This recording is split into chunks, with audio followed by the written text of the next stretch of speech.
Eric Burgess here. How many permutations can be made using all the letters in banana? So a pretty common test question, give you a word, say how many ways can I mix these letters up? So there's a few key observations we need to make, and that is that if these ends were to swap places, that would not produce any new combinations, right? It would be the exact same word, and the same thing is true of all these A's.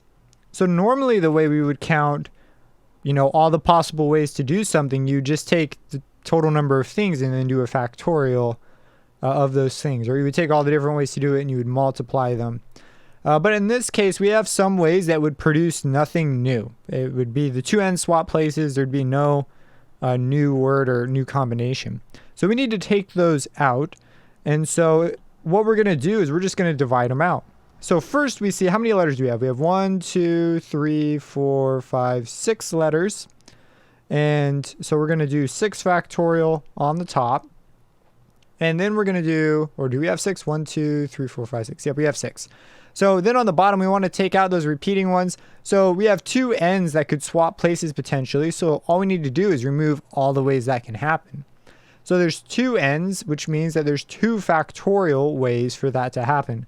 So we have 2 factorial for the ends. We've got 3 A's that if any A were to swap places with another A, nothing would change. And so that would be 3 factorial ways that could happen. So if we do this, we'll get all the ways we can mix up the letters of banana that would actually matter. They would be different. This is also referred to as the counting rule number 2. It's really just an extension of counting rule number 1. With just taking into account things that could repeat and hence would not make anything new. So let's go ahead and do this. So there's 2 ways to do this. Let me show you how to answer this in the calculator. You can go ahead and hit the green key on one of these graphing calculators and then hit F1. It's up here. And then you see you have a fraction option. So we can type this in exactly. So we can type a fraction in, do 6, and then factorials in math under probability. It's number 4. So again, that's the math key, probability menu, number 4. And then on the bottom, you can type 2, and then again, math, probability 4. And then I would put a times. You want to make sure you write some of this because sometimes calculators can do weird things with the order of operations. In fact, it might even be safer to use parentheses. I'm going to just use times though. It's because the calculator is a little more specific about the order of operations, so just be careful. So I'm going to do math, probability, factorial for the 3. We hit enter and we get out 60. Now, of course, you can also do this. So there's 60 ways to do that. So still quite a few ways. But if we had not removed anything, it would just be 6 factorial. And this number would be way bigger than 60, 720. So we actually removed a sizable chunk of the arrays, which makes sense because, we have a lot of repeating letters.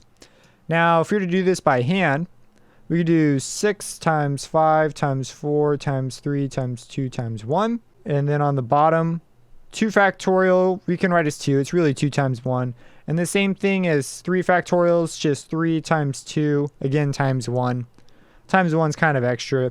So the 2 right here will simplify out with this 2. This 3 can simplify out with this 3. And this 2 can simplify out with this 4. And we are left with, these simplify out to 1s, by the way.